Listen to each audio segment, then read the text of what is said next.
ሰላም ጤና ይስጥልን አድማጭ ተመልካቾቻችን ከቶፕ ትንሽ ኔትወርክ ዕለታዊ ዜናዎችን ይዘን ቀርበናል። በቅድሚያ ማርዕስቶቹን ታክስ ከፋይ ተቋማት የተወሰነባቸው የታክስ ክፍያ ላይ ቅሬታ ማሰማት ከፈለጉ ቅሬታቸውን በጠቅላይ ሚኒስትር ጽሕፈት ቤት ለሚቋቋመው ገለልተኛ የባለሙያዎች ቡድን አቅርበው መፍትሄ ያገኛሉ ተባለ። የአውሮፓ ህብረት በቦረና ባደረገው ጉብኝት በእንስሳት ሕክምና ትምህርትና በአየር ንብረት ለውጥ መቋቋም ዙሪያ ሰፊ ትብብር ለማድረግ ማቀዱን አስታወቀ።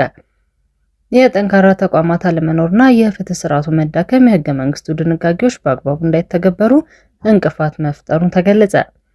በደቡብ አፍሪካ ስደተኞች ለቀው እንዲወጡ የተቀመጠው ቀነ ገደብ ቤተሰቦቻቸውን ጥለው እንዲሰደዱ እያስገደደ ነው።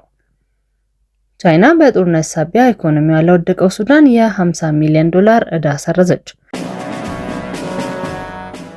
ታክስ ከፋይ ተቋማት የተወሰነባቸው የታክስ ክፍያ ላይ ቅሬታ ማሰማት ከፈለጉ ቅሬታቸውን በጠቅላይ ሚኒስትር ጽሕፈት ቤት ለሚቋቋም ገለልተኛ የባለሙያዎች ቡድን አቅርበው መፍትሄ ያገኛሉ ተባለ።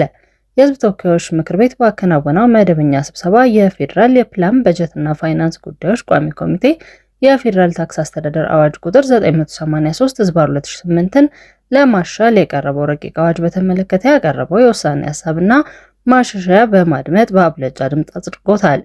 ቋሚ ኮሚቴው በረቂቅ አዋጁ ላይ ካደረጋቸው ወሳኝ ማሻሻያዎች መካከል የታክስ አለመግባባቶችን የሚያስማሙ አስማሚ አሰያየምን የተመለከተ ይገኝበታል።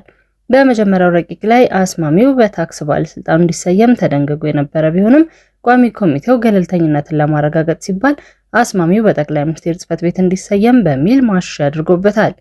በማሻሻያው መሰረት ታክስ ከፋይ ተቋማት የተወሰነባቸው የታክስ ክፍያ ላይ ቅሬታ ማሰማት ከፈለጉ ቅሬታቸውን በጠቅላይ ሚኒስትር ጽሕፈት ቤት ለሚቋቋም ገለልተኛ የባለሙያዎች የሚያስማሚ ቡድን አቅርበው መፍትሄ የሚያገኙ ይሆናል።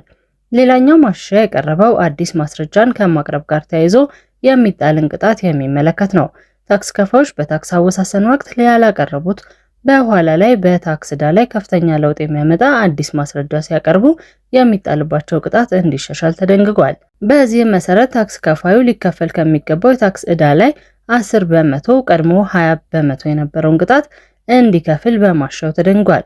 በተጨማሪም ቋሚ ኮሚቴው በድርጅት የሚፈጸሙ የታክስ ወንጀሎችን ጠያቂነትን በተመለከተ ማብራሪያ የሚሰጥ ማሻሻያ አድርጓል። የታክስ ሕግን በመተላለፍ ወንጀል የፈጸመ ድርጅት ወይም ግለሰብ ባለቤትነት ስር ያለ ንግድ ድርጅት በሚሆንበት ጊዜ ወንጀሉ በተፈጸመበት ወቅት የነበሩ የድርጅቱ ስራ አስኪያጅ ወይም የፋይናንስ ኃላፊ ተጠያቂ የሚሆኑበት አግባብ ተመቻችቷል። የጠንካራ ተቋማት አለመኖርና የፍትህ ስርዓቱ መዳከም የህገ መንግስቱ ድንጋጌዎች በአግባቡ እንዳይተገበሩ እንቅፋት መፍጠሩ ተገለጸ። የጠንካራ ተቋማት አለመኖርና የፍትህ ስርዓቱ መዳከም የህገ መንግስቱ ድንጋጌዎች በአግባቡ እንዳይተገበሩ እንቅፋት መሆናቸውን የፖለቲካ ፓርቲዎችና ምሁራን ገልጸዋል። የኢሶዴፓና የህብር ኢትዮጵያ ፓርቲዎች ተወካይ እንዳሉት የህገ መንግስቱ የጽንሰ ሀሳብ ችግርን የመዋቅር ክፍተት ዜጎች ለከፍተኛ መከራ እየዳረገ ነው። የኢትዮጵያ ሶሻል ዲሞክራሲ ፓርቲ ተቀዳሚ ሊቀመንበር ዶክተር ራሄል ባፌ ህገ መንግስቱ ክልሎችን በቋንቋና በማንነት መክፈሉ መዋቅራዊ ክፍተት ፈጥሯል ብለዋል። ይህ አካሄድ አስተዳደራዊና ጂኦፖለቲካዊ አቀማመጥን ችላ በማለቱ ለዜጎች መፈናቀል፣ ግድያ ምክንያት መሆኑን አስረድተዋል። የህብር ኢትዮጵያ ዲሞክራሲ ፓርቲ ምክትል ሊቀመንበር አቶ አበራ በቀለ በኩላቸው የህገ መንግስቱ ስሪትና የጽንሰ ሀሳብ መነሻው መሰረታዊ ችግር አለበት ብለዋል። በአፍ መፍቻ ቋንቋ መማርና የራስ ዕድልን በራስ መወሰን መካተቱ እንደ መልካም ጎን ቢታይም የብሔር ጥቅም ማስከበሪያ በመሆኑ በህዝቡ አጠቃቀም ስምምነት ላይ የተመሰረተ ማሻሻያ እንደሚያስፈልገው አሳስበዋል። የፌዴራሊዝም አስተምሮ ማዕከል ዋና አሰልጣኝ አቶ ተስፋዬ መገርሳ ደግሞ በህገ መንግስቱ የተቀመጡት ሰብአዊና ዲሞክራሲያዊ መብቶችን የማክበር ኃላፊነት የሁሉም የባለድርሻ አካላት ነው ብለዋል። ገለልተኛ የዲሞክራሲ ተቋማት አለመጠናከር ዜጎች ተገቢውን ፍትህ እንዳያገኙ ማነቆ መሆኑን ገልጸዋል።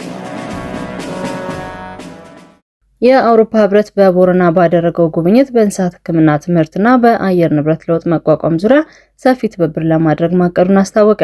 በኢትዮጵያ የአውሮፓ ህብረት አምባሳደር ሶፊ ፍሮም ከሰኔ 18 እስከ 19 2018 በኦሮሚያ ክልል በቦረና ዞንና በቦረና ዩኒቨርሲቲ ያደረጉትን ጉብኝት ተከትሎ ህብረቱ ከኢትዮጵያ ተቋማት ጋር በሕክምና፣ በእንስሳት ገበያ፣ በአየር ንብረት ለውጥ መቋቋምና በተፈጥሮ ሀብት አስተዳደር ዙሪያ ያለውን ትብብር ይበልጥ ለማስፋት እድሎችን እያሰሳ መሆኑን አስታውቋል።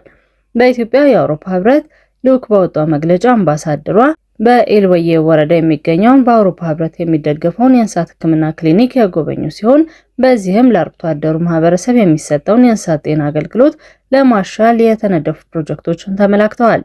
ልዑኩ በተጨማሪም የቦረና ብሔራዊ ፓርክና የቦረና ገዳ ማዕከልን የጎበኘ ሲሆን ስለ አካባቢው ብዝሃ ሕይወት፣ ስለ ኢኮቱሪዝም አቅምና የቦረና ህዝብ የአስተዳደር ስርዓት ስለሆነው ገዳ ስርዓት ገለጻ ተደርጎላቸዋል። ይህ ጉብኝት በእንስሳት ሕክምና ትምህርትና ምርምር፣ በእንስሳት ገበያ፣ በአየር ንብረት ለውጥ መቋቋም፣ በተፈጥሮ ሀብት አስተዳደር እንዲሁም በኢትዮጵያና በአውሮፓ ከፍተኛ ትምህርትና ምርምር ተቋማት መካከል ሊኖሩ ስለሚችሉ የወደፊት ትብብሮች ላይ የተደረጉ ውይይቶችን ያካተተ ነው።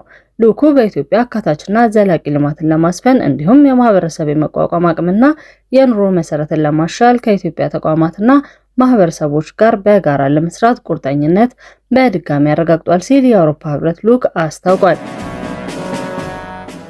በደቡብ አፍሪካ ስደተኞች ለቀው እንዲወጡ የተቀመጠው ቀነ ገደብ ቤተሰቦቻቸውን ጥለው እንዲሰደዱ እያስገደደ ነው።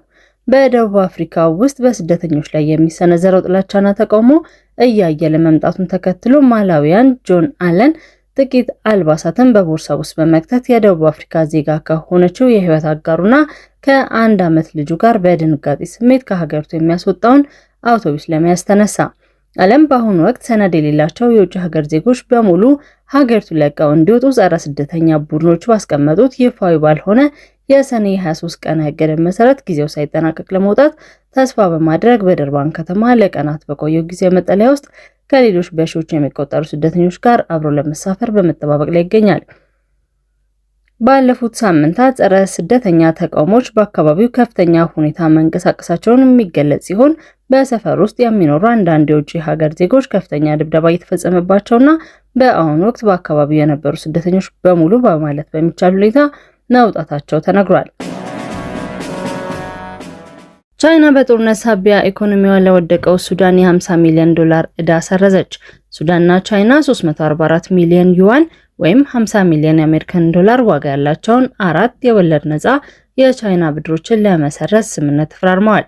ይህም በጦርነት ለተዳከመው የሱዳን ኢኮኖሚ አነስተኛ ቢሆንም በፖለቲካው ረገድ ከፍተኛ ፋይዳ ያለው እፎይታ ተደርጎ ተገልጿል። አልጀዚራ እንደዘገበው የስምምነት ፕሮቶኮሉ ሰኔ 21 2018 በፖርት ሱዳን በሱዳን የገንዘብ ሚኒስቴር ጅብሪል ኢብራሂምና በቻይናው የጉዳይ አስፈጻሚ ሹጂያን ተፈርሟል። የሱዳን ማዕከላዊ ባንክ የዕዳ ስረዛውን የሂሳብ አያያዝና አፈጻጸም ለመቆጣጠር ከቻይና የፋይናንስ ባለስልጣናት ጋር በጋራ ይሰራል ተብሏል። ይህ የዕዳ ስረዛ የተደረገው በሱዳን ጦርና በፈጥኖ ድጋፍ ኃይል መካከል ያለው ግጭት 3ኛ ዓመቱን በያዘበት ወቅት ነው። የዜና ወኪሉ የተባበሩት መንግስታት ድርጅት ግምትን ጠቅሶ እንደዘገበው ጦርነቱ ኢኮኖሚውን ያደቀቀው በሚሊዮን የሚቆጠሩ ሰዎችን ያፈናቀለ እንዲሁም መሰረተ ልማቶችና የህዝብ አገልግሎቶችን በከፍተኛ ሁኔታ ያወደመ ነው። ከጦርነት በፊት የሱዳን የውጭ ዕዳ ከ56 ቢሊዮን ዶላር በላይ የነበረ ሲሆን አሁን የተሰረዘውን ብድር ከጠቅላላው ዕዳ ውስጥ 1% የማንሳት ድርሻ እንዳለው ተገልጿል።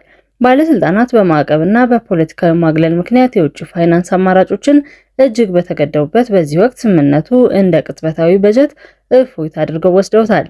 አድማጭ ተመልካቾቻችን ከቶፕ ፊኒሽ ኔትወርክ ለዕለቱ ያዝናቸው ዜናዎች እነዚህ ነበሩ። መልካም ቆይታ።